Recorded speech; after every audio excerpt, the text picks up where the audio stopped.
Hey, TCC and 49ers faithful, are you coming to the draft party? Because we have been hearing from so many that they are. You're not going to want to miss the opportunity. The outpouring is huge. Everyone is going to be there. We hope you are too. Yeah, make sure you join us on April 29th from 4 to 8 at Back Alley Brewery in Galt. It's going to be so much fun. You're not going to want to miss it. Not at all.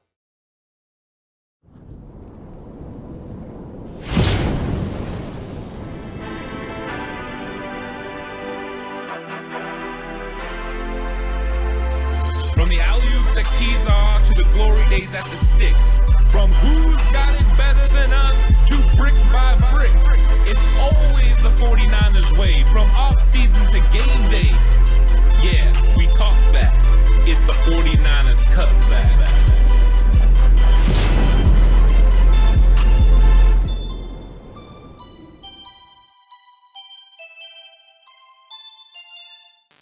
It's 49ers Cutback Podcast time. Welcome to the show. We're going to be talking about safeties, and safeties has been one of those positions that most 49er fans believe they need to go after. They need to get a safety to solidify the room, put someone in there next to Jimmy Ward, because there's a lot of conversation about, is Tarvarius Moore going to be that guy? He hasn't proven it yet.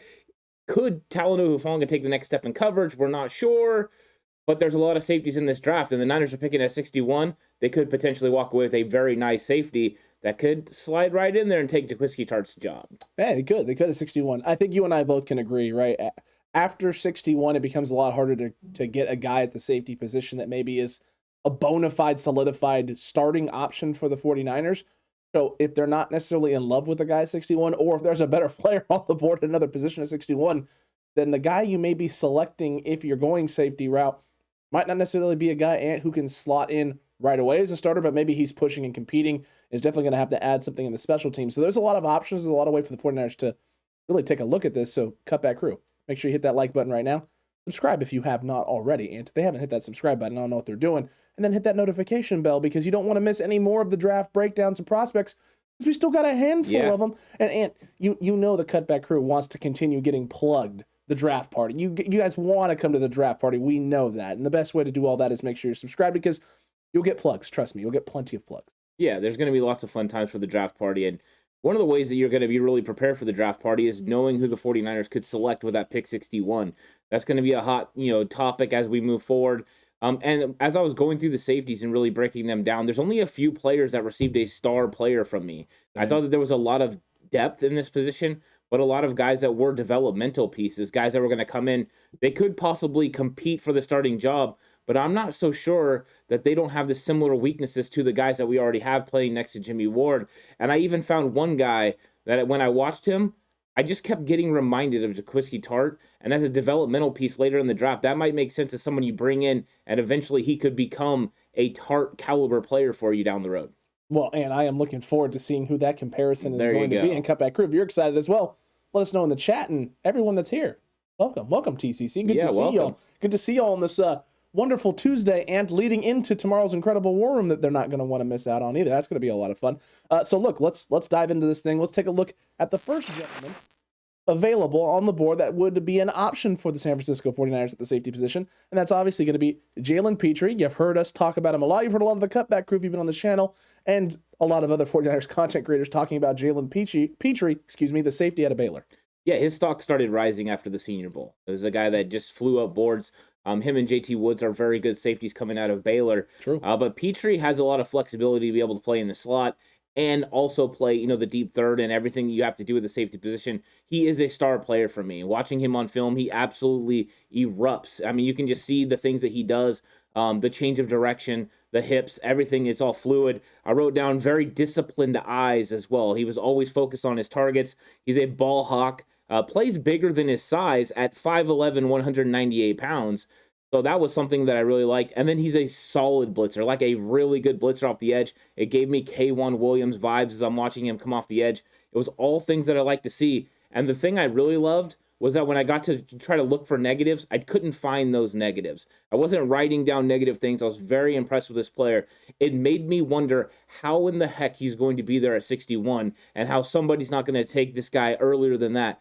Because to me, he's a bona fide stud, and he is one of the safeties that could step in day one opposite of Jimmy Ward and start for the 49ers. Question, if he's a bona fide stud, you can't teach that, right? No, you can't teach that. Oh, okay, thank God. You can't teach that. You really go. can't. And the ball skills that you talked about, right? The ball hawking ability with him was something I really liked, as well as the dynamics, the diversity. You can play him in a lot of different ways. You can utilize him in a lot of different ways. You talked about in the slot. Played a lot in the box as well, kind of a stack backer type role. And you talked about the fluidity and that he doesn't really seem to have any mobility limitations. I literally have on my thing, he looks like a functional athlete, like a guy who just everything he does, it works exactly the way it's supposed to. He gets himself to the right spots without much struggling, or it doesn't feel like he's fighting. There is a guy that we'll talk about a little bit later that I watched his film, and I like the position he puts himself in. I love him as a tackler. But man, you watch him move around the field, and it's like, oh, dude, it seems stiff, robotic. It feels like there's someone out there between every play oiling up the joints and the gears to make sure that you can get out there and move the way you need to move in order to be in the right spots. You don't have those concerns with Pitre. In fact, very early on in the breakdowns of Jalen Pitre, I kept watching film and being like, this guy's probably going 20, 30 spots before San Francisco's picking. He's not going to be available at 61, and for whatever reason, a lot of places have him falling and sliding right down into an area where the Niners could either take him at 61 or have to move up just a handful of spots in order to make sure they secured him if this was the guy that they were in love with. Yeah, I mean, he reminds me of Trevon Morwig from last year, and Morwig was considered a first-round pick. I think Pitre actually is a little more fluid playing in the slot. I thought he was a lot better at knowing the depth, recognizing route concepts, and what players were trying to do to him, and then matching their routes. So I think he's a better coverage guy coming from the safety position. I think that is something I'm very interested in, is putting somebody that has equal to coverage skills with Jimmy Ward. You see the way the league is changing. You see the way the Rams are changing, where they're having multiple receivers that can do a bunch of different things. But if you could match up with these guys with corners and safeties, be able to go man at times and then also flip into zone, you could really confuse them. And I think that might be the wave of the future, is to get a very impressive coverage safety. Of course, they got to be able to operate in the box, which Pitre can do, but that's one thing that I'm looking for, is a guy that's really good in coverage that can operate in the box as well. I think the days of having a strong safety per se could be fading away. You're not wrong, Ant. Yeah. You're really not. And look, you're looking for dynamic, diverse guys who can fill a lot of different roles and maybe aren't set into playing a specific type of safety role. This guy definitely fits the bill there and fits the mold. He can do a lot of different things. And speaking of another guy who can do a lot of different things, we got to bring up Tariq Woolen, because yes, he's a cornerback prospect, and we've talked about this, and we talked about this on our cornerback episodes, but you and I both watched film. You recognized it first, and as soon as you pointed out to me some of the skill set translations that Mr. Woolen could have at the safety position, the more I started coming around to this idea of, hey, if you can't get a Jalen Pitre, or if that guy were to start sliding down some boards, or even at 61, if there was no one else best available player there, this might be a situation where you take a flyer on a guy like Tariq Woolen, who ideally, like a lot of people look at and think cornerback, and he could translate and slide right into the safety position for the 49ers. Yeah, he could. I think he would be somebody that you could translate and develop into a safety for sure. I would almost consider taking him over Pitre because of the ability that he would have to put on weight onto his 6'4" frame. True. Because he's 6'4", 205 pounds, but runs a sub 4.3 40. He's extremely athletic. He'll be able to close in a big way. You're thinking about a Cam Chancellor style of body if you could put the necessary weight on him, but then keep that 4.3 speed. Mm-hmm. That's one guy that could fly around and then make plays. He's a willing tackler. He gets after people. He's somebody I'm definitely excited about, because I think he could be a mixture of a couple of different guys. But I don't know if the 49ers see the safety value in there. It's like Lou is saying, potentially the 49ers wouldn't think about going safety at 61. That's always a possibility. But this wouldn't be just any safety, right? The two guys that we're talking about with Woolen and with Pitre are guys that have extreme coverage skills. So they take your defense to another level. You have a very good defensive line right now. We know I'm a proponent on people that can make a sudden impact. I think you're looking edge rusher, you're looking wide receiver. But if that guy is not there and you think that the next level of guys at 93, you might take a chance on Tariq Woolen right here and just see what you could get out of him, because that is a big body that can fly around and make plays. And right now, he's not a tremendous coverage guy as a corner, but putting him in the safety position, he could definitely develop and be, a Pro Bowl caliber player for you. Very, very, very accurate, indeed. And a lot of interesting comments here. Lou saying, hey, we don't need a safety at 61. Yeah. This isn't a no-brainer, go edge. I'm seeing a couple other guys talking about Woolen being a guy who could transition in there. It was a combine standout. Power Fitness brought that up. And look, across the board with the safety position, it's really hard to know, right? It's really hard to know if this is something the Niners are going to address early or if they're going to go with that, developmental type guy, Anton, a developmental type guy who has some ability to translate in different ways and do different things. We've been very intrigued and tempted by some of these guys, including a guy like Nick Cross out of Maryland, to go after this guy in that third kind of fourth round area, which is where he tends to be going on different mock draft boards, depending on what you see. He's an intriguing prospect. He's a very athletic, speedy guy out of Maryland. But there are some concerns with coverage with him. There are some concerns about his surefire tackling ability. This is a guy who's ridiculously fast, comes off the edge, blitzes very well. There's a lot of things that would translate into him. But I don't know if he's necessarily polished and pro-ready to be like a day one down starter type player in Cross. The potential and the upside with this guy is huge. I mean, 4.3 speed, comes off the edge very well, has shown he can play very well in the box. The athleticism is all there. It's a risk. Let me put it this way. If Nick Cross was sitting there available at the back end of the fourth round, how do you feel about that pick? Oh, I would take him with 105. I have no problem going fourth round. I would think that would be a slide for him because he's got track speed. Correct. Right now, he's just got to learn how to play football consistently. Nick Cross, 6 foot 212. I like the size. You mentioned out of Maryland. The first thing I wrote down was strong safety, and I talked earlier about the potential moving away from that because of the coverage reasons. But you put him in the box, he does a pretty good job. Mm-hmm. Like you said, does he need to work on his technique as far as tackling, work on getting in the right positions, grabbing cloth? All that stuff is true. But he was good in run fit, so that means he's in the right spot. Somebody's in the right spot, you can teach him how to finish. Good in zone. I thought that was one thing he did pretty well. He was good in zone coverage, but he's an absolute liability in man coverage. So that's something the Niners are moving towards. But in the third round, you could develop it, right? And then I thought he was very good at deciphering what the offense was trying to do. You could see him, he's in his back pedal, and then he just sees what play is going to come, and he flies out, and he ends up making a play 2 or 3 yards beyond the line of scrimmage. That's great recognition for him. That was something that I really liked. But the thing that I didn't like was as athletic as he was, his hip flexibility, his bend, the way he was able, to flip his hips and run wasn't as good as I would have liked. So I really do like Nick Cross. And in the third round, I think he's a bang-up selection. That's a very nice pick for them. But I think 93 would be a reach a little bit. And you definitely don't touch him with 61. So I think it's pretty much 105 would be the sweet spot for Nick Cross if the Niners were interested in going safety. I like that a lot. And, that back end of the third, kind of getting into that fourth round area is kind of really where I like his potential and I like where his value is. If you start having to go any earlier than that, it's like, well, you can get a guy that has more impact. There are more players at more positions that can have immediate impact for your team than Nick Cross could potentially have, because he's going to have to kind of carve out his way right now on the special teams area in order for him to have a major impact on this roster, on this 53-man roster in year one. This is one of my issues with the 49ers going safety in this draft. I think beyond going someone developmental, I don't know if you're going to be able to get an impact player that can help your team right now. They have Jimmy Ward under contract. They have, Talanoa Hufanga, Tarvarius Moore, and then they signed George Odom. So they have a pretty good contingency of safeties, and you always have the potential to bring Jaquiski Tartt back. He's actually not getting, the respect he deserves on the open market because I thought he played pretty well last year. So they could do that. So they don't have to go safety.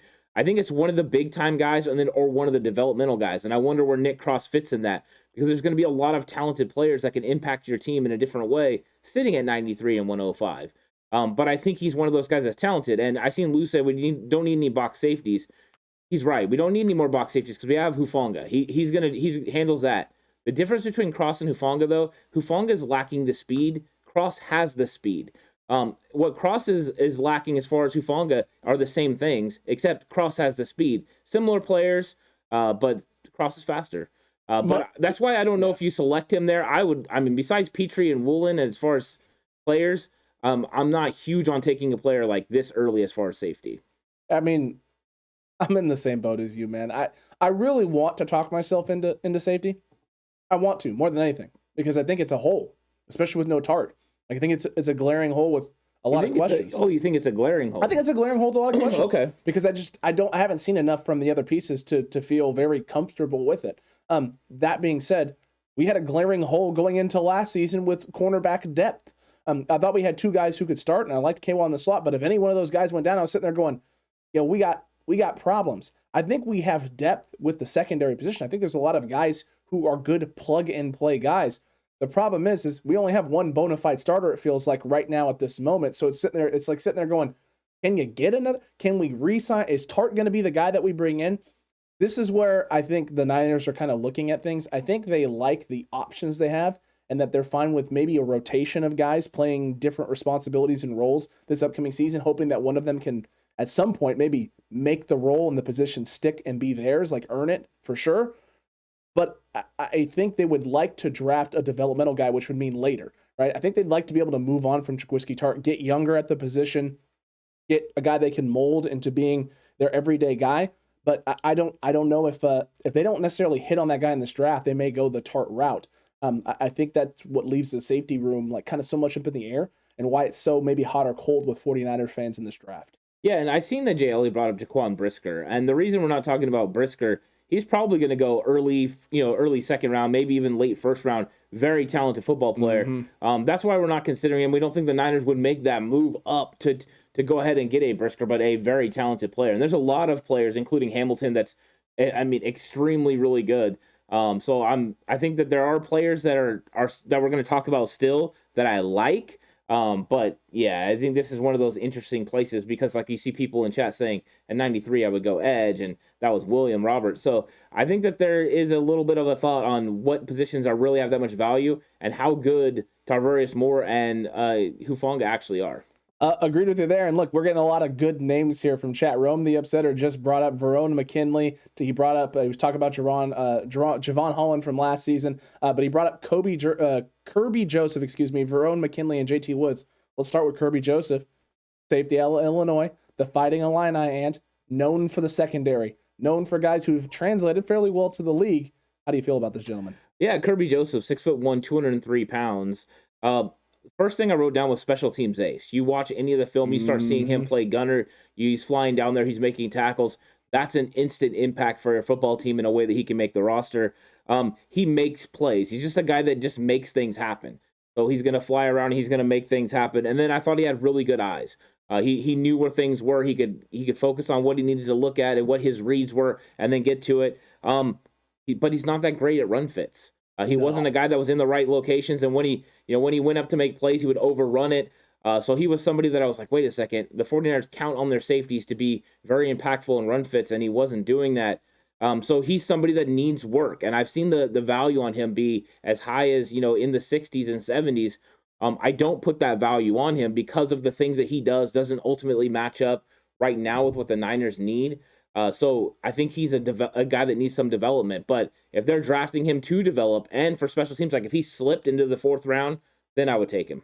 Fair there with this guy because look, the coverage skills is where this guy shines on tape, Ant. That's the things I like about him.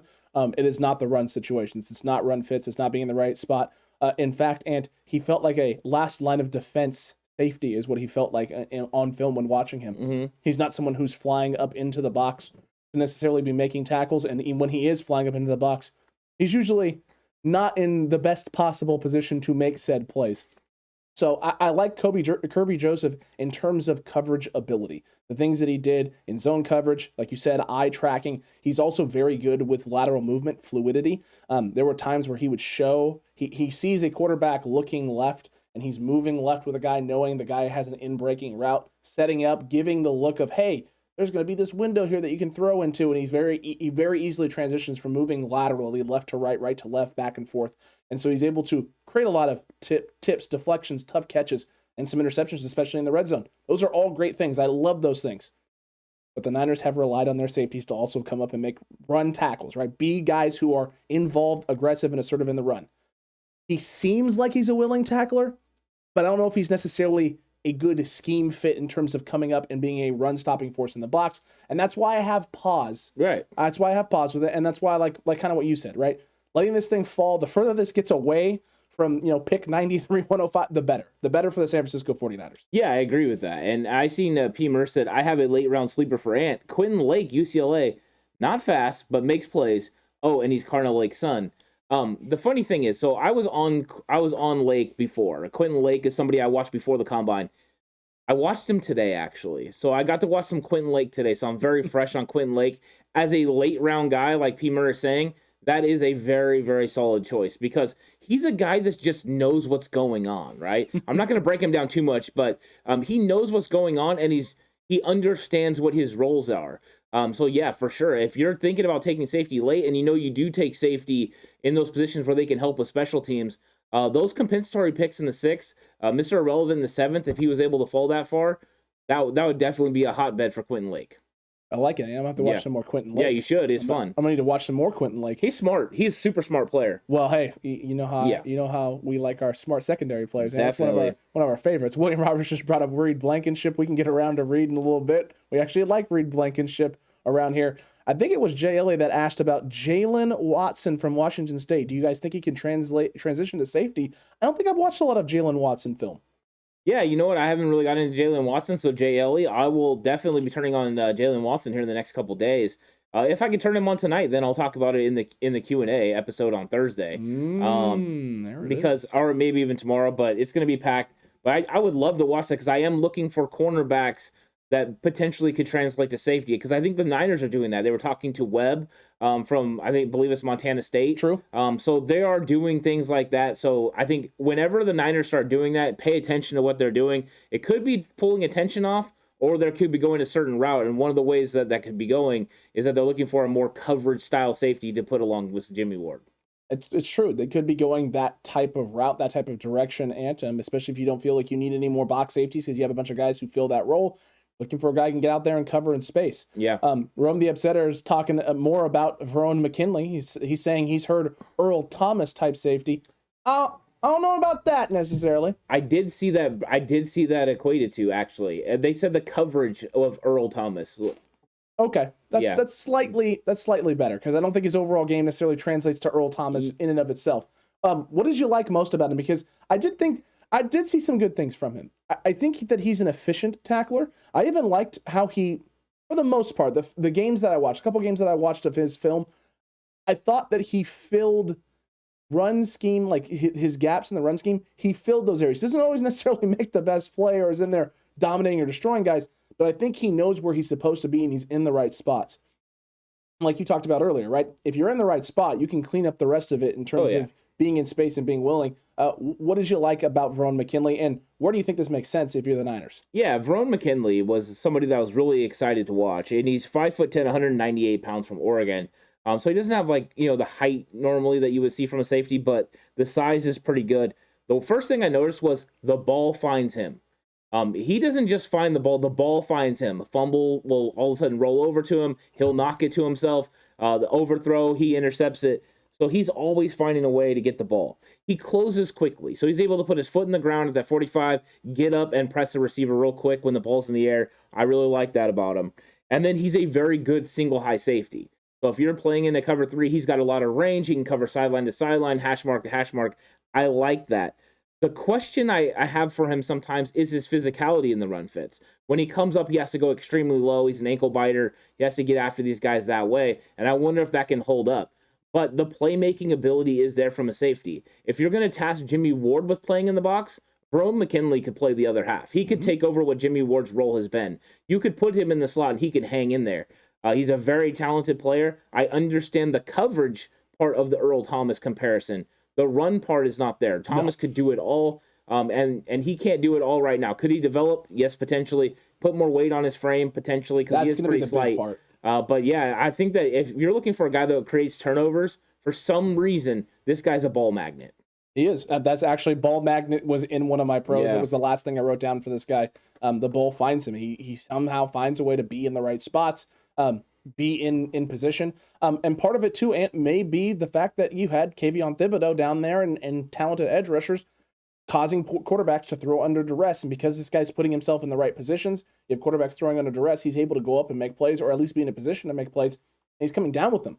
Well, we got some talented edge rusher named Nick Bosa. I don't know if you all heard of him, TCC, or not. Wait, he's good? He's pretty good. Apparently he's going to command like $30 million or something in the next few years. No, go ahead and start. It's going to start going up 35, my bad. 32 and a half, 33, whatever it ends up being. $30+ million. Look, I think if you This guy, don't get me wrong, every player has limitations, right? Every player has those things about their game that are great and some areas that aren't so great. The physicality is the biggest concern with this guy. He definitely could stand to put on some muscle mass and get a little bit thicker, all right, and be able to at least maybe not lay the boom, but be able to withstand said boom when it comes his way. But the rest of it, I don't have as many concerns about. I did like his coverage a lot. I'm a little confused why some places have him as low as they do. I've seen him as high as in the top 100 and as low as in like the 200s on some sites with some places. I think he's overall a very good fit. I think he would make sense in San Francisco, especially if you're looking to get a guy who's a better cover fit as a safety than maybe the traditional box guy that they've been targeting the last couple seasons. Yeah, what's going to be interesting is he's probably going to go between 105 and 134. True. So the 49ers would have to decide if they were going to trade back from 105 to select him as a safety, or if they were going to come up from 134. That could be something to keep an eye on as we move forward into the draft. If they don't address it early, maybe they would go this route later. I'm not sure this is that guy, because from so far what I've seen when they're talking to safeties, they're usually the big physical safeties that they've been talking to, or guys who are really tall that can help in coverage. That's why I've kind of keyed in on a couple of guys, but he's a solid player. And if the 49ers went Oregon again, would that really shock anyone? Because when they watch film on one player from a school, more than likely they're going to ending up with somebody else from the school as well. So I'm sure they're well thought about and well versed on this guy. They are 100% well versed on this guy, and this is definitely a name to be keeping an eye on if you're a 49ers fan. I'm seeing a lot of different stuff here, Lou. Sorry, guys. Off today's target. My crush is to move up and get an impact edge or wide receiver out of this draft. And if, Lou, that's your crush, then you would have absolutely fallen in love with my mock draft I did a little bit earlier today, in which I'm playing around with trades.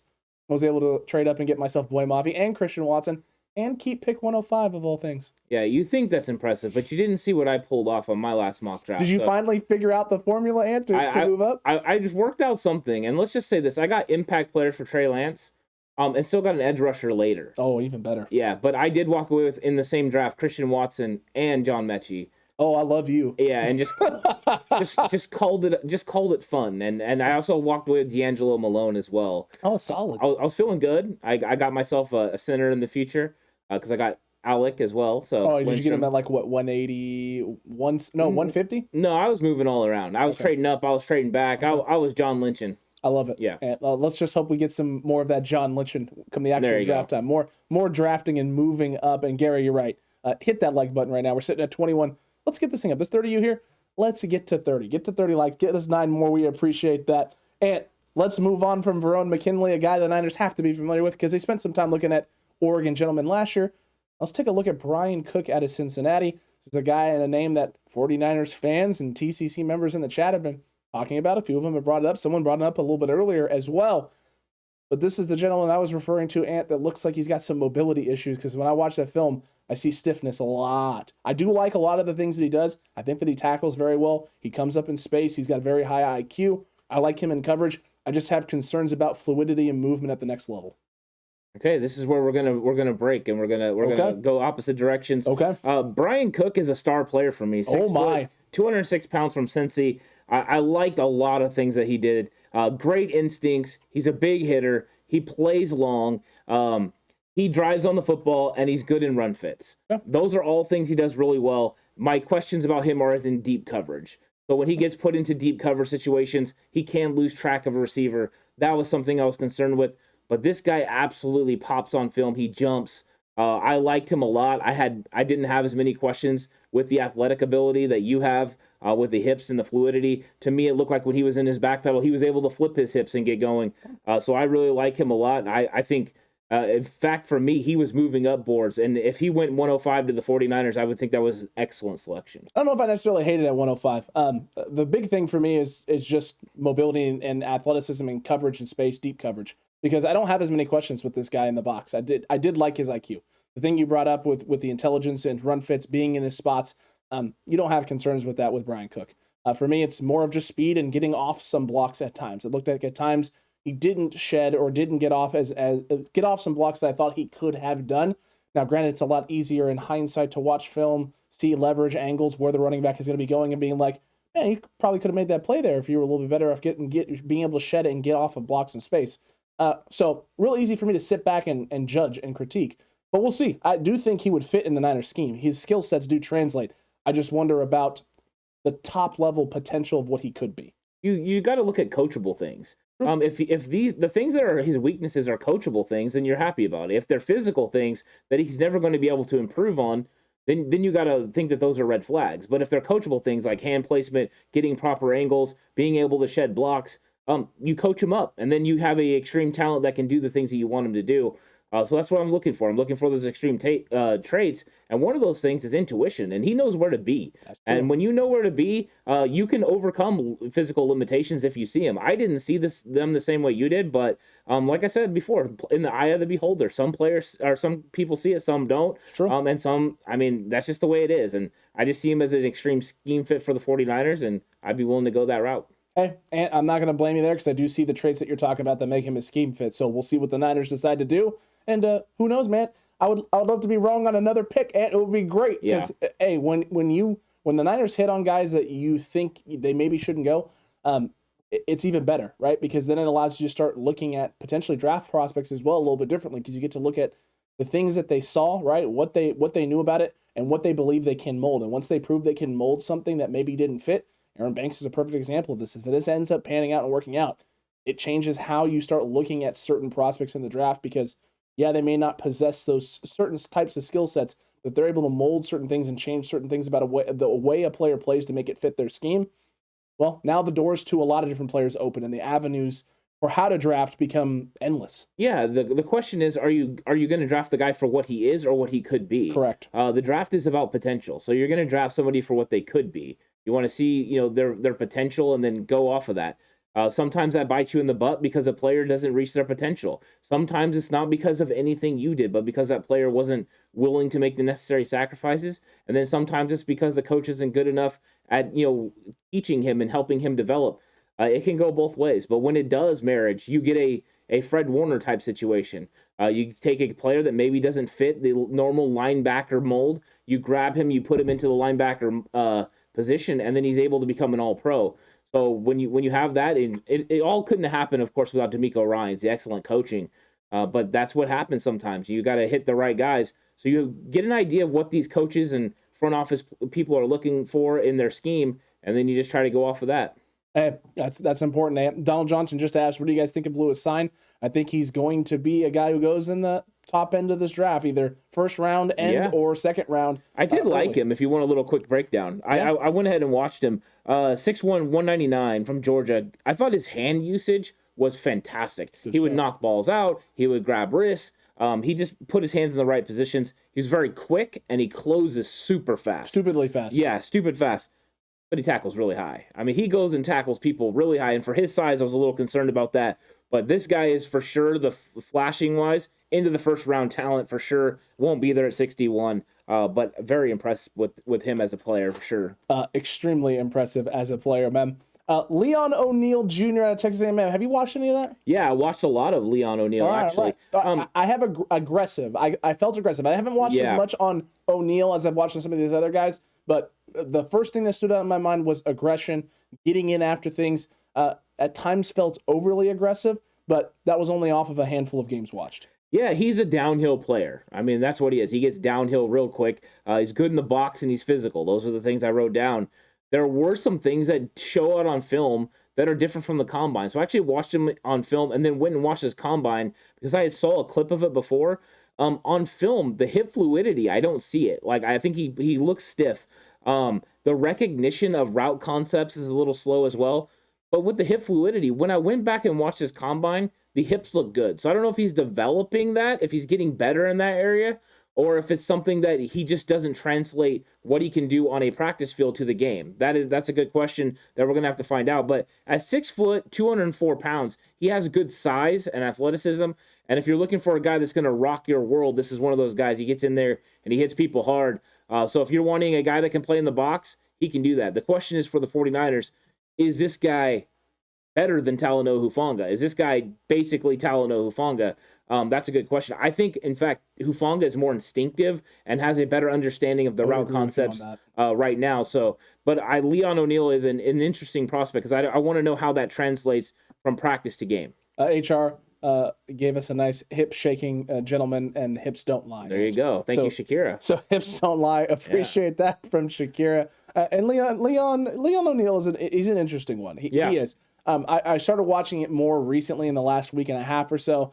He was a guy that I originally kind of skipped over, and just because there's a handful of names and prospects, and wasn't sure where he was going to be. Once I started watching that film a little bit, I just saw aggressiveness. I saw a guy who flashed. I saw a guy who flew around, and sometimes overly aggressive, and that can play some things, but that plays into the instinct thing that you were talking about. Someone with natural instincts will know when to pick and choose in his moments and his spots, when to be aggressive and when to, just play his responsibility, his role. Yeah. Exactly.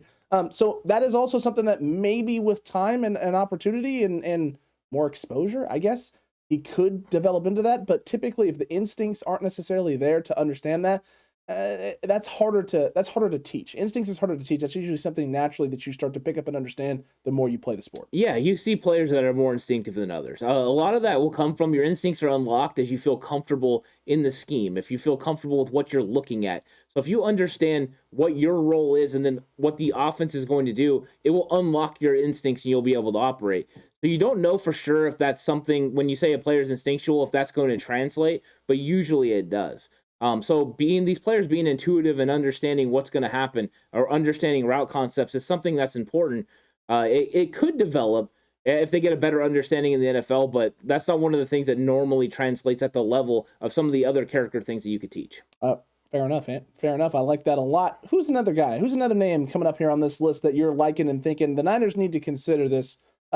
Definitely at this point, we're getting more towards developmental guys who check maybe a couple boxes, or, as you like to say around here, Ant, that elite trait. They have that elite trait. They have that thing that, you want to be keeping an eye on. Who's another gentleman in the safety room? I think JT Woods from Baylor. 6'2", 195 pounds. I really like JT Woods. He's very long. I mean, when you say 6'2", I mean, he looks 6'2". He does. Long arms. He's able to flash and make plays. I wrote down he was very instinctive, very fast, and a playmaker. That's what he looked like on film. I mean, this is a guy that was more talented than where people have him slotted. I really liked him a lot. I thought he fit the mold of potentially what the 49ers are looking for a running mate opposite of Jimmy Ward. Now, do I believe he could start year one? No, but I think in year two, this guy could slide in there and be one of those guys because he has the size, the speed, and the ability to read what he's looking at. So, and the other thing I really liked was his change of direction. For somebody 6'2", you don't normally see him be able to, change direction in a hiccup, in a snap, and he was able to do that. And so I think that he's going to be able to get in and out of his breaks really quick. He's going to be able to flip his hips and run with receivers. So I like him. I think he's got a lot of talent. I did like the size matching up against tight ends and things if he gets put in the slot for those sort of situations. Correct, and the speed is also there as well. This is a guy who ran kind of in the 4.3 range, and so this is a guy who is quick. He feels explosive coming downhill and closing gaps as well, and the length helps when you don't necessarily have technique stuff completely cleaned up all the way. That leaves you susceptible, right? Leaves you vulnerable to mistakes, getting beat, biting on double moves, things of that nature. You can make up for some of that when you got top end speed. You can make up for some of that with long arms as well, because you don't have to necessarily be as close in order to get in and break some things up. And the length, he knows how to use it. He uses it to his advantage. He truly, truly does. This is not a guy who is a sloucher or plays smaller than he is in space. And that's a big deal as well at the safety position, because he could add a little bit more muscle to that mass as well and kind of bulk up a little bit more and maybe add some physicality, some extra oomph into that game that he already has. I like a lot of the things that I saw from JT Woods, but I like even better is where he's slotted, because there's some places that have him right in the middle in the 170, 150 range of this draft, and some people that have him as far down as being potentially an undrafted free agent on some sites. Yeah, I mean, could you imagine the 49ers nailing JT Woods as their 5th round pick this year? Potentially he could be there at 174 and the Niners could, reel him in. That would be an absolute, bang up job from them. So there's some potential there, and I think he's a really good player. And if we're going to talk about potential, and we're going to talk about extreme height and length, we got to talk about Sterling Weatherford. There you go. 6'4", 224 pounds from Miami of Ohio. This is a fun watch. I don't know if you got to watch a whole lot of film with him, but he's physical, he's a playmaker, and he's long and can cover tight ends. 6'4", 225 pound frame. The first thing I thought was, ooh, that's going to be a nice matchup against some of these tight ends. And the way that the league is going as a tight end, sometimes first league, putting these guys in the slot and that sort of thing, I thought, wow, this guy could match up. Now, at the Senior Bowl, he was asked to show some of his edge rushing abilities as well, and he was able to beat tight ends pretty consistently coming off the edge, which means I wonder how many teams are going to look at him as a 3-4 outside linebacker. Someone they could put muscle on his frame, okay, and then he could go do that. I'm so glad you just said this, because on my breakdown here, I have a question next to it. I created a separate category box to type in a question, and the question is, could this guy play linebacker? Could this be a linebacker option? This feels like the type of guy the Niners would target, right? Former safety who could translate to linebacker. But do you need that? Do you need that if you're the 49ers? And maybe. Maybe? Well, Dre Greenlaw is in last year of his contract. Aziz Al-Shaair is going to sign a 1-year tender as a restricted free agent. Potentially, both of them could be gone. If you're getting this guy in the 4th or 5th round, and you think you could develop him into a bona fide linebacker stud, on the outside, then maybe that's a possibility. But the versatility of him to be able to play safety and linebacker is something that's very impressive. The one thing I had concerns with him about, and this is something that's a little bit different from like Fred Warner, for instance, is his hip flexibility, where Fred is extremely athletic in that department. Weatherford kind of looks like a 6'4" guy at times. He kind of lumbers a little bit with the long legs. It's fair. But I really do like him, and there needs to be a little bit more physicality there. The tackling needs to improve. So if he's going to play linebacker, the tackling really needs to improve. But yeah, I see that. They got Fred Warner, Demetrius Flanagan-Fowles, Aziz Al-Shaair, all former safeties. Why not Sterling Weatherford? And the fact that he rushed off the edge and some teams asked him to do that means at least he's on the minds of some of these 3-4 defenses to play outside edge rusher. And potentially outside linebacker. True, and not just that, Ant, but this is a guy who's showing versatility and flexibility. If there's anything that Kyle Shanahan, John Lynch, and the 49ers front office and scouting department likes, Ant, it is someone who is positionless. So if you can play a lot of different roles, then the Niners can find his skill sets, fine-tune them, and turn them into the best weapon for the San Francisco 49ers, rather than putting him into a box and putting him in a spot. There you go. So yeah, Ant, like that. Like that there. Smoke Monday. We hear a lot about Smoke Monday on this channel. Yeah. A lot of people like Smoke Monday, and some of it is just the name. Just the name. They like the smoke and they like the Monday. And some of it is play. Where do you land with Smoke Monday? Is it a name thing? You just love the marketing potentiality for Smoke Monday? Or is it a little bit of both, the play and the name? There were some things about Smoke Monday to like. Smoke Monday, 6'1", 277 pounds out of Auburn. He has good length. He played downhill when I watched him. Like, he was aggressive at getting after it. He does his job. Like, that's one thing you never have to worry about, is he always accomplishes his job, and he has good eye discipline. So I like those about him. There were other things that I didn't like about him. He didn't look like a very great athlete out in space. His change of direction, not a huge fan. The flipping of the hips, not a huge fan of that. So I think those were some things that need to be worked on. I question sometimes how good of a tackler he was. There were games where he was very good. There was other games where it wasn't all there. So I think that Smoke Monday is a nice end of the draft type draft pick. You're getting into late 5th, early 6th. I think it's Smoke Monday territory as far as talent wise. But yeah, all the T-shirts and things write themselves. All the slogans, all the dispensaries are very happy about this potentially, especially if he became a big time player and played on Monday nights. Very true, Ant. Very true indeed. Look, I do question some of the IQ stuff with him in terms of being in the right spot at times. Yeah. But everything that you just brought up with him is things that I liked as well. I think he's very aggressive as a tackler. I don't necessarily think he's always in the best spots or maybe with the best technique getting in there into position to make said tackles or put himself in the best possible situation to bring guys down. But he's aggressive. He wants to put himself in play and in those positions. That's true. So if you're a coaching staff and you feel like, hey, we can fix and work on some of these things. Hey, there's something here that can be molded. This guy wants to come down and hill and hit. This guy isn't afraid to put himself and take some difficult angles or put himself in some tough spots. And we feel we can get the rest of that cleaned up. Then this would make sense late in this draft if you're the San Francisco 49ers. And maybe it's a route that you want to go. But again, looking for guys that can do a lot of different things, right? Some versatility. Maybe you don't feel you need something like this. Maybe you don't feel you need another box type guy or another guy who can come in the run fits. Maybe you want someone that's a little bit more cleaned up in coverage. And if that's the case, maybe Smoke Monday wouldn't be an option for San Francisco. Yeah, maybe. And there's a guy that maybe does it a little bit better than Smoke Monday, and that's Yusef Corker from Kentucky. 6 foot, 203 pounds. the same aggressive style. I mean, Corker gets after it. He's good over the top, though. Something that's a little bit different from Smoke Monday. He's better that way, and he comes up really fast. That's why I wanted to kind of equate those two players. I just believe Yusef Corker, because he didn't do it as long at Kentucky, I know he's higher on boards, but I think he's a little bit better than Smoke Monday. So I wanted to kind of put those two guys together, but I like Yusef Corker as a potential guy. To me, he's a Niner kind of guy. He's aggressive, he's physical, and he gets after it. True. David Campbell just said Smoke Monday needs to cover River Craycraft in the all name matchup. So there you go. I love that there. I love that there from David Campbell. Power Fitness saying Monday is tough and scrappy with forceful nature to be physical at all levels of the field. He has good bulk on his frame and aggressive and run support. So there you go. I love. Oh, you can see the bulk on his frame. That's why you see less of the flexibility and ability to kind of flip his hips and run. So yeah, you can see that for sure. Very true. Fogies finally got power and internet on again. Glad to see you back in the chat, my guy. Coco Smooth said Higbee took our lunch money. We need someone who can cover a tight end.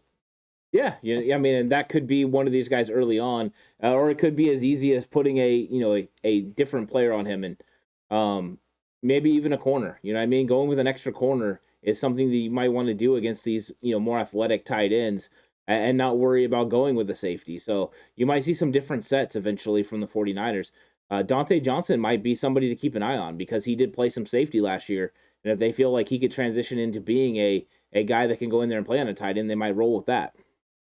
You were not wrong there, Ant. You were not wrong there. That definitely could be an option in a way that the 49ers take a look at this position and take a look at those gentlemen. What about Marquis Bell from Florida A&M? This was a very interesting watch for me as well. I liked a lot of the things that I saw from him, and there were some other things I had some concerns about, and also level of competition also stands out in my mind. How did you feel about him? Did you watch a lot of him? Yeah, I did. I watched a lot of him. In fact, once I got started, I really enjoyed it. He's a star player for me, Marquis Bell. I like it, Ant. 6'2", 212 pounds from Florida A&M.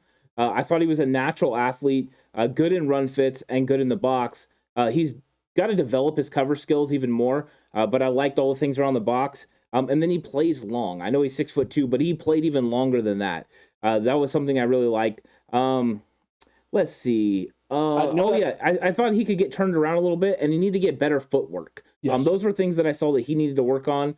But I thought that overall, this was my Jaquiski Tart comp. Okay, thank God. I'm so glad you said he looks like Tart to me on film, especially around the box. I know the coverage skills need to improve, but yeah, this is a guy that reminded me of him for sure. Okay, this is a guy that every time I watch film, I fall a little bit more in love with him than I already have. Right. Every time you watch the film with him, he's everywhere. He seems like he's in on every single play. He's never out of position. He's never not involved. This was a guy who was the leader of this Florida A&M defense, and it shows on every single snap.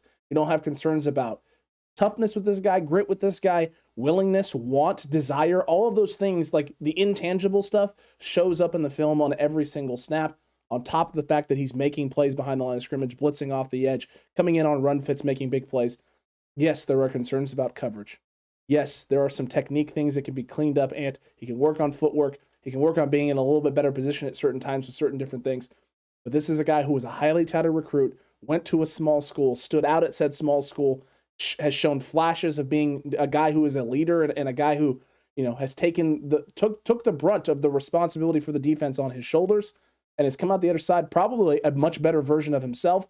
And you get him into San Francisco with this defense, with this coach who can do a lot of different things. And he played in a role that incorporated a lot of different coverages and fields. I mean, they disguised a lot there at Florida A&M. When I was watching film, there's a lot of different things and a lot of moving around with said safeties. What do we see a lot on film from the 49ers?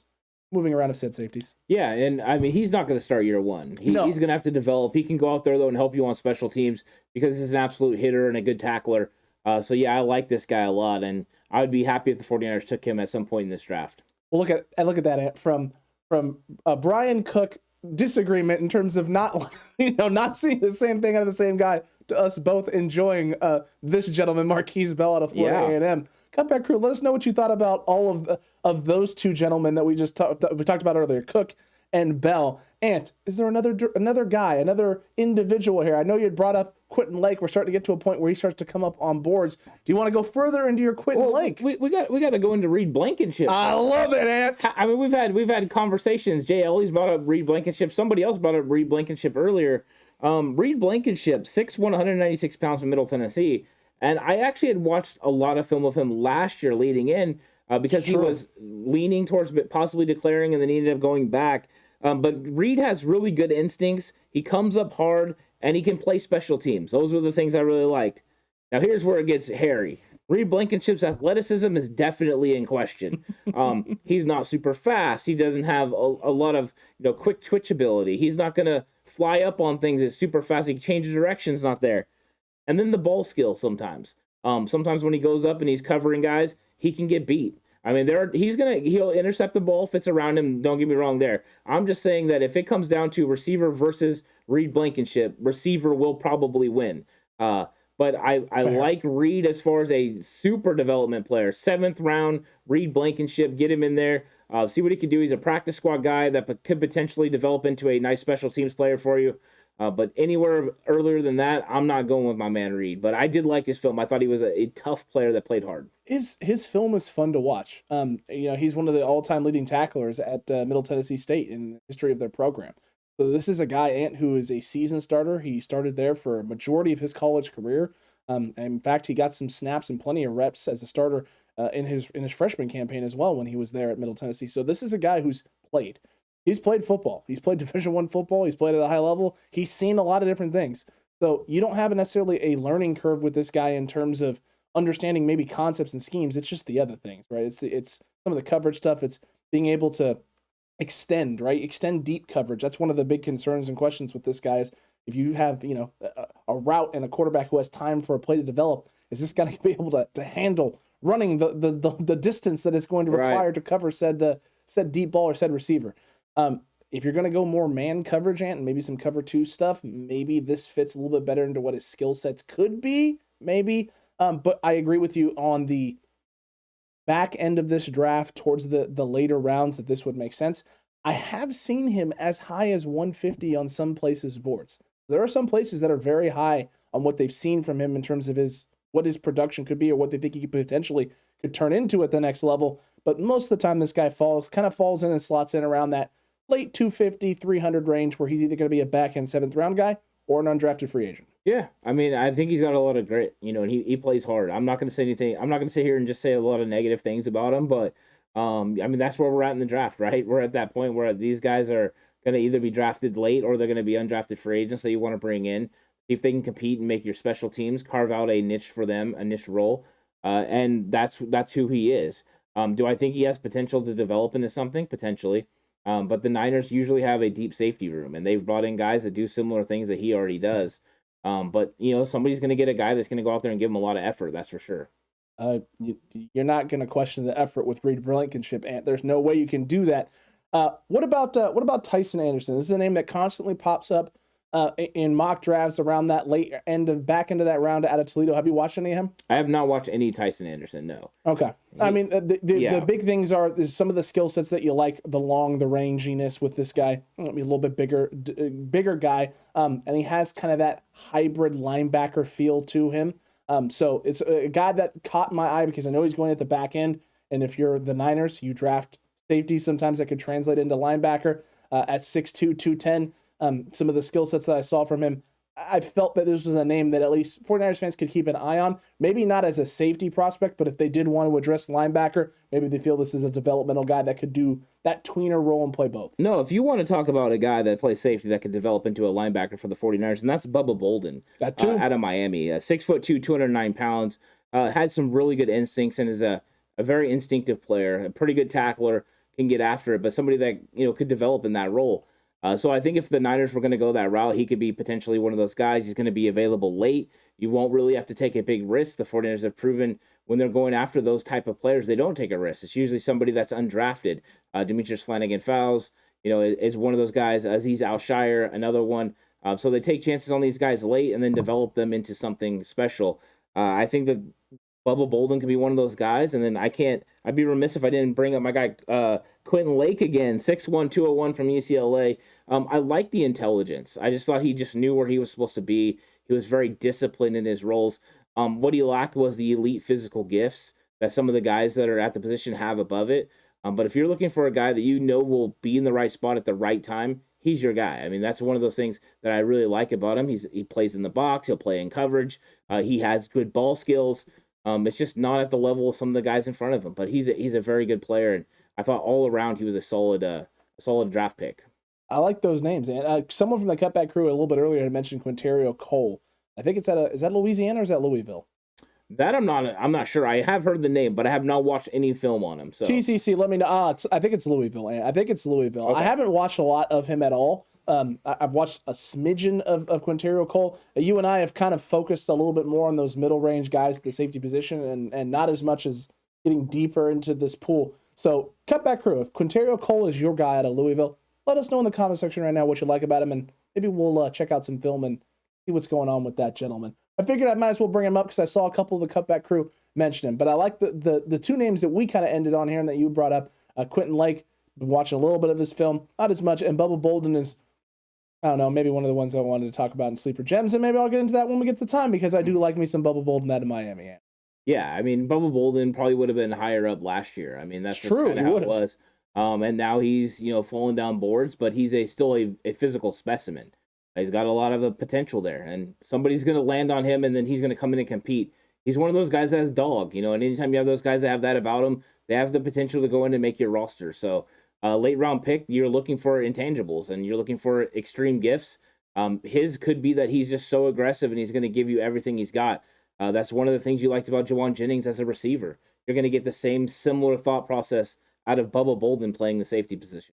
Very true, Ant. Very true indeed. Rome the Upsetter had said earlier, he had brought up and mentioned earlier about Adrian Colbert. If we thought this would be a good option for the 49ers to bring back into San Francisco, even if it's just for the 90-man spot. I don't know. I don't know if it would be or not. I know that he's reached out, right, to John Lynch, and he's been making the pitch. The Niners haven't necessarily made a move in that direction. I don't know if it would happen. Yeah, he said he would come in and play just special teams. The thing with Colbert is he's played, over 4 accrued seasons, which means he's going to cost more money than somebody that hasn't. But when the 49ers are making their signings, a lot of times they're going to sign veteran players that cost even less money. And so right now, Colbert is not on their radar. I think he would love that. And, I think he's a good dude. And I thought he was a good player. So he could be a guy that could come in and compete on the 90-man roster. I'm not telling you he's going to make the team because I think the 4 guys ahead of him are actually better than him. But he would be a solo guy to have in as a 90-man roster. But we'll see if the 49ers decide that they want to bring in a veteran safety at that point. They potentially want to use that money on a Jaquiski Tartt because Tartt wasn't that expensive last year. He played for basically the league minimum. And if you thought if you could bring in Tartt for a couple $1 million, that's still a better option than to go with somebody, like Adrian Colbert. Fair. Power Fitness just said Bolden has an NFL frame, strong hands, ability to close quick on underneath routes, and size to tackle with a thump. There you go. With a thump. I like it, Power Fitness. Jaylee saying Nick Grant from Virginia, question marks? I have not watched any of Nick Grant from Virginia. I know I watched him like in games or whatever, but I wasn't focused on him, so I have not had any breakdown of Nick Grant. Nick Grant, not a name that I'm familiar with. Jaylee, if you hadn't said Virginia, I never would have known what school he was from. That's how many prospects there are. In fact, at the safety position on a couple of sites, and including Pro Football Network has safeties ranked all the way down to 834. Will Adams out of Virginia State. That's how many potential possibilities there are at the safety room. There's a lot of names to go through. So Nick Grant, I'll put him on the list, Jaylee. I will put him on the list. There you go. That's all we can do. That's really all we can do. Lou, out. Thanks, guys. Great show. Lou, great to see you, my guy. Great to talk with you. I know safeties was not a position that you're thrilled about. I know it's edge rusher. I know it's wide receiver. Don't worry. San Francisco 49ers are feeling the exact same way. Yeah, I think so. I think safety is something they're going to look at at some point. But minus one of the big-time players being available at 61, I don't think that is the area they go. And when I'm saying big-time players, one of those top-end safeties would have to fall, or it would be Jalen Pitre or Tariq Woolen. And even then, I'm not sure they pull the trigger depending on what edge rusher or wide receiver are there. They're going to look for somebody that can make an impact on their team. So it would have to be someone they felt could turn the tide for their football team. It would have to be someone that could start day one, make an impact day one. And I'm not sure one of these safeties that's going to be available is going to do that because most of the time it seems like it's going to be Kirby Joseph or Nick Cross that's going to be available at that point. And I think you feel a lot more comfortable with them at 93 or 105. True. It does feel like right now that the Niners maybe willing to roll with the guys they have currently on the roster, whether that's Odom, whether that's Tarvarius Moore, or whether that's Hufanga, right? As the guy running opposite of Jimmy Ward to start the year off. And maybe a mixture of those guys in different roles and different situations out on the football field. Maybe it's a job or a task completed by committee at the safety room on the other spot opposite of Jimmy Ward. That could be the route the 49ers go. However, if you do that as well, you are putting guys in positions where they may be on the field and not playing to necessarily a strength. So it's a risk one way or the other. But the Niners have shown they will take risk at certain positions. If they feel they have the dogs or the guys in-house who can get the job done, they're willing to make the risk and take the risk to build out the team in different ways. I still wouldn't count out Jaquiski Tartt coming back. Also true. I think Tartt just makes a lot of sense for the 49ers. They value him the most out of everyone in the league. Bringing him in where he's been a high school teammate with the player that plays opposite of him, but then played his entire NFL career with said player, there's a tremendous amount of chemistry there. And I thought last year in D'Amico Ryan's defense that both Jaquiski Tartt and Jimmy Ward played really well together, the way they're so interchangeable. And the questions with Tartt is always just injury. But if you've done a good job of making sure you insulate yourself behind him with Hufanga and George Odom and Tarvarius Moore, then you don't have to worry about the potential of him getting hurt. You have somebody that can slide in and get it done. So I think that Tartt is still potentially that guy. He's going to be a cheap option, but could stabilize the back end of that room and push it down a little bit more, where you could decide on getting a safety, next year or the year after, or potentially going after a different free agency at that point. Very true, and very true indeed. Shooter said, no one with the name Grant. Okay. I don't get it, but no one with the name Grant, apparently. I guess no Grant Calcaterra for you. Oh, man, if that's the case, no Grant Calcaterra for you. I see, Shooter, I can't get on board with that. I love me some Grant Calcaterra at SMU. Yeah. I can't do it, my guy. I can't do it. Oh. Let's see here. I think the Niners will actually draft best available player at 61 more than position, said Donald Johnson. Not wrong, except it depends on what you value as far as because you can't just say best available and then be a quarterback. You're not going to take a quarterback as the best available player. So I don't know about that all the way, but I think the first one where best available meets positional opportunity, then yeah, I would say that's a good case for sure. It definitely would be a good case. We'll see what happens. HR saying re-sign Tartt, get a nickel in the draft. That it seems like the easiest and the best option for the Niners. Yeah, I think so. I mean, the way I would handle it was bring back Tartt, bring back Jason Verrett on cheap deals, and then also draft a nickel corner early in this draft and give them the potential to come in and compete with Jason Verrett or Emmanuel Mosley, whoever was sliding inside. But have a guy that's ready to roll, and then next year you do fully make that commitment to move on, and that would give that guy a year to get experience playing in the NFL, because it's hard to go straight from college, no matter where you played, no matter what program you were in, and go straight into the NFL and compete at a high level against the receivers that are in this league and the quarterbacks that are able to do the things that they do. Matthew Stafford with his no-look throws and all that, it's ridiculous. So I'd rather have a veteran corner playing against Cooper Kupp and Tyler Lockett and DK Metcalf, but I understand if they have to go a rookie route, and there's a lot of good rookie nickels in this draft. Shooter's just letting you know, Ant, you got him. You got him, Ant. You got him. Jay Ellie's saying, did you guys talk about the Pittsburgh safety/DB? And then he clarified Damari Mathis at a Pitt. Have you? You remember this? I do remember this. You said this in the DB episode. He's correct? one of my favorite corners in the favorite nickel guys in the entire draft. I absolutely love him. In fact, I can get his breakdown because I have it right here. This is just one of those guys. I mean, he's a special player in my opinion. Let's see. There he is. Since the cornerback episode, I have watched more. Yeah. I don't know about safety, Jaylee. I see what you're saying. Potentially, he's 5'11", 196 pounds. It's there. Physical, and then I wrote down a dog. Ball skills, drives well on the football. He was my favorite watch. My only problem with him, too handsy. Yeah. But I absolutely love him as a player. I think he's a solid draft pick. I see where he's been kind of getting put in drafts, and I'm thinking 49ers pick 174, potentially if Mathis is there, I'm locking him up. I'm making that move. Toughness was one of the things that I got out of watching him, the way he plays. The athleticism, I liked it. I liked his athleticism. I've seen other people talking about his athleticism and saying they don't think it's sufficient enough. They don't know if it's top level, top tier.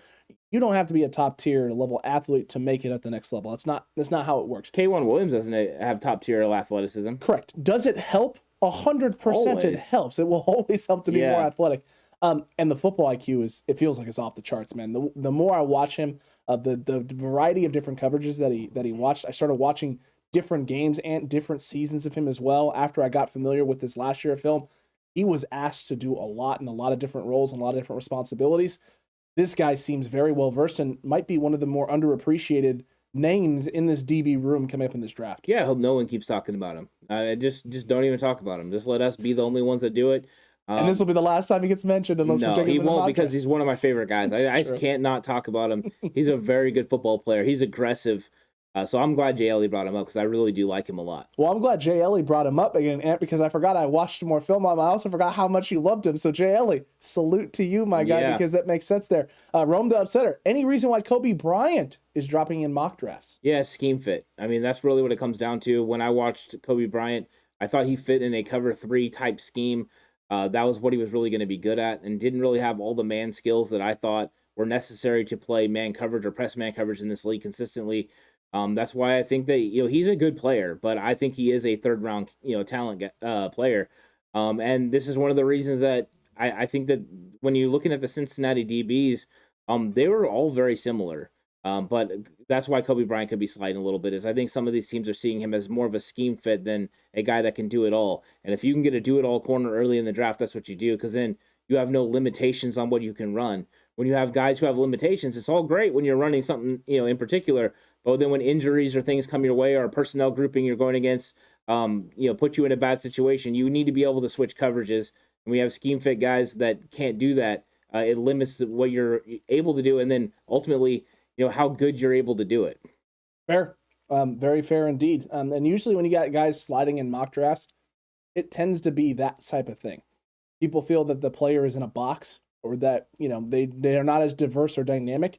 And so therefore they're not as useful or beneficial to what they could add to your team. Lindstrom is a guy who's falling down boards right now. I don't get it. Don't get it, because I don't think box when I look at him in terms of how he could play in the NFL and what kind of scheme you can put him in. But teams may be feeling like he doesn't fit a role, he can't translate necessarily to their scheme, or maybe he's in a box with a zone scheme type offense that he won't have success anywhere else. And you know what? In those cases, please keep feeling that way and let him slide down boards. Yeah, there you go. For sure. Please do. There's some offensive linemen that I still haven't figured out why they're interior offensive linemen that haven't moved up the boards. As far as PFN goes, they have just not liked Dylan Parham. And then you see some of the other ones, Cam Jurgens and Alec Lindstrom are way back in the late 4th, early 5th round. And shoot, I just saw someone has now Cam Jurgens above Lindstrom. Yeah, no, that is happening on PFF. Mm-hmm. Cam Jurgens has jumped Alec Lindstrom. Jurgens in the 4th round, Lindstrom in the beginning of the 5th round. To me, as far as scheme fit wise, I think both are bang up, but I like Lindstrom a lot more, so I would go that route. But both are good players, and I would be happy with either one of them. And maybe potentially they're sliding to the point where now they make sense for the 49ers, where they could get somebody in that late 4th, early 5th round that could go in and play behind Alex Mack. Really, like Creed Humphrey last year. Creed Humphrey was a fantastic prospect. It was him and Landon Dickerson as the standalone centers in the draft. Both were very good players. Both could play guard. And it seemed like the 49ers weren't willing to go with a center that would slide to guard. And they went ahead and went with Aaron Banks. So we'll see how Banks ends up developing.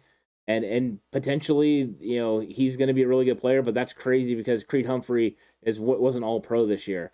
As a rookie, and he was very good coming out of Oklahoma. Very good indeed, Ant. So we're going to see what happens.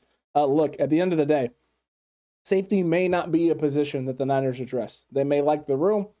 They may just be biding their time, waiting to see what happens, so they can bring back in a guy like Jaquiski Tart, have the money and capital necessary to go after and sign other guys and sign their draft picks. So safety may not be a position that they're targeting, but if they do, we hope we've given you enough names that you feel comfortable with realistic safety prospects for the San Francisco 49ers.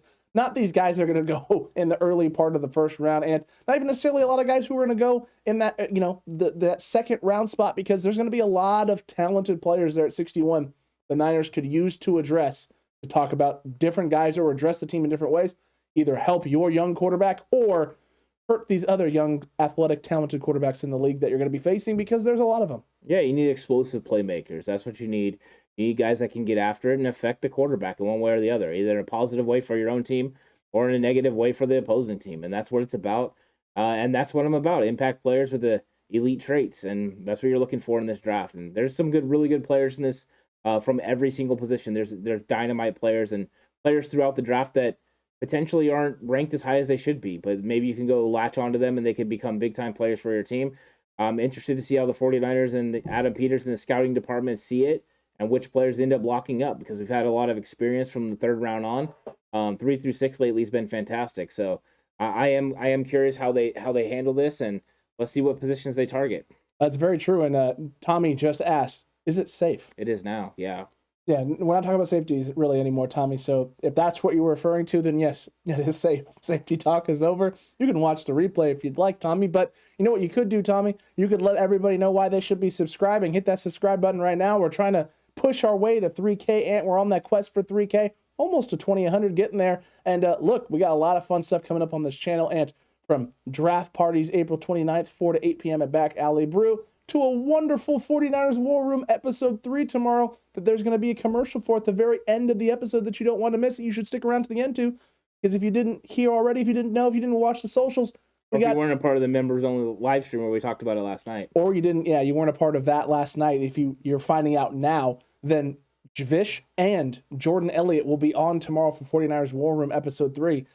It's going to be a lot of fun. There'll be a 49ers War Room aftermath tomorrow as well, after we get done with the 3rd episode of War Room. So if you want to talk about said War Room mock draft, you want to talk about the decisions that were made with us, if you want to be on the show, you want the TCC and channel members to hear what you have to say, all you have to do is become a channel member today or join us over on Patreon. Yeah, exactly. I mean, that was the cool part, was a couple of the patrons, chimed in during the last Aftermath show. And it was a lot of fun. So if you're interested in doing that, join. If not, that's okay too. We appreciate everyone being here and being live in chat, and that's great. Just more ways to interact, and that's what it's about. But yeah, we're super excited about Jordan Elliott and Vish joining us for tomorrow's episode of War Room. I think it's going to be a great conversation and a different angle on things. I've seen some of the players that they've been talking about, and it's a little bit different from what we saw from the other War Rooms, and and a lot different from what Chapman and Aponte were saying in the first one. So more conversations, more different perspectives. I'm looking forward to it.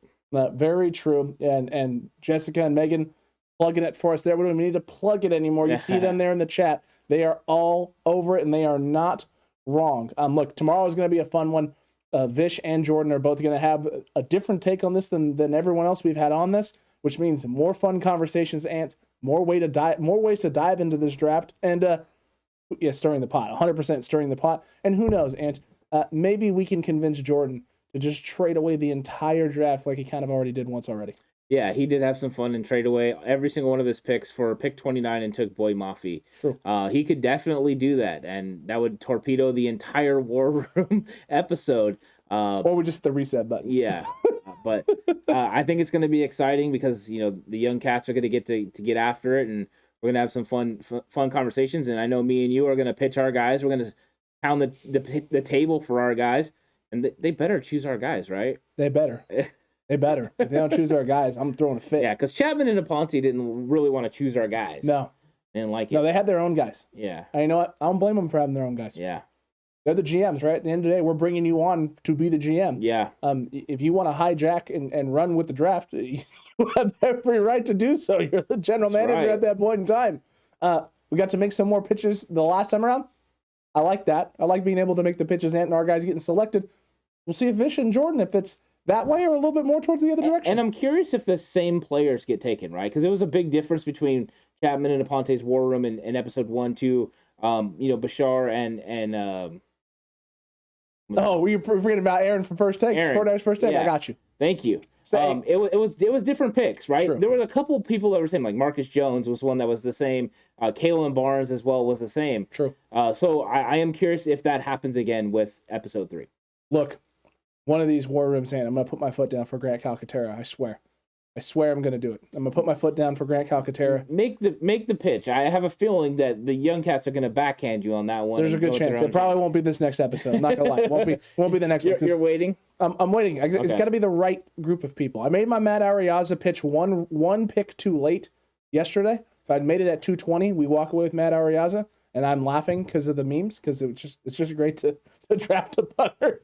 I was not kicking it with you on that. I know, well, first off, no one's going to kick it with me on that, and that's A-okay. I'm doing it more for the giggles than anything else, because I think it would be a funny thing to do. I also think there's upside there, but it doesn't necessarily help your team as much as you'd like to. Right. What I would prefer is we don't pick in the 200s anyway, and we just trade up and get some guys. So we're going to find out. We're going to see what happens tomorrow. That's going to be a lot of fun, Cutback Crew. Make sure you're subscribed. You hit that notification bell. That way you don't miss the notification that lets you know, hey, we're 30 minutes out. Hey, we're going live. We want to see you here right from the jump tomorrow, because it's going to be a lot of fun. Yeah, it is. And Megan's already saying if it's a wide receiver at 61, there's going to be problems. Here's the thing. You guys get to decide who the GM is. So if you decide that it's some, who it's going to be, ask them, what position are you looking to take? If you know them and you follow them on social media, you know which way they could go. So do your research, and we'll try to help you out along the way as well. But you are in control of who picks a 61. Sure. Maybe I'll come up with some questions to get some more info that we can kind of see how people are feeling. We'll see. We'll see here. I got here late just to smash the like button, said Android user. Thanks, Android user. Really appreciate it. Android user is a real one. What a day one OG. And TCC, if you haven't seen the trailer for War Room for tomorrow, stick around after the first commercial. We'll get a little sneak peek.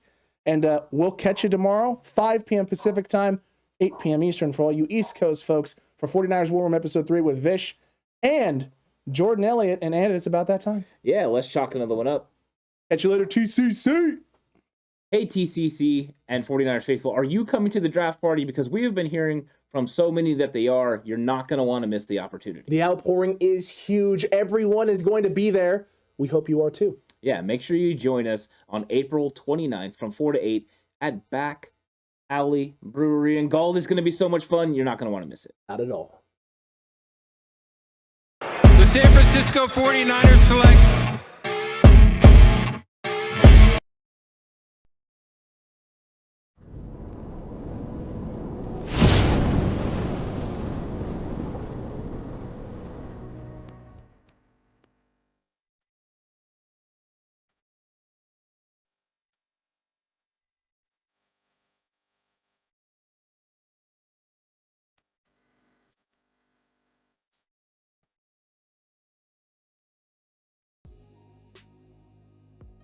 the San Francisco 49ers select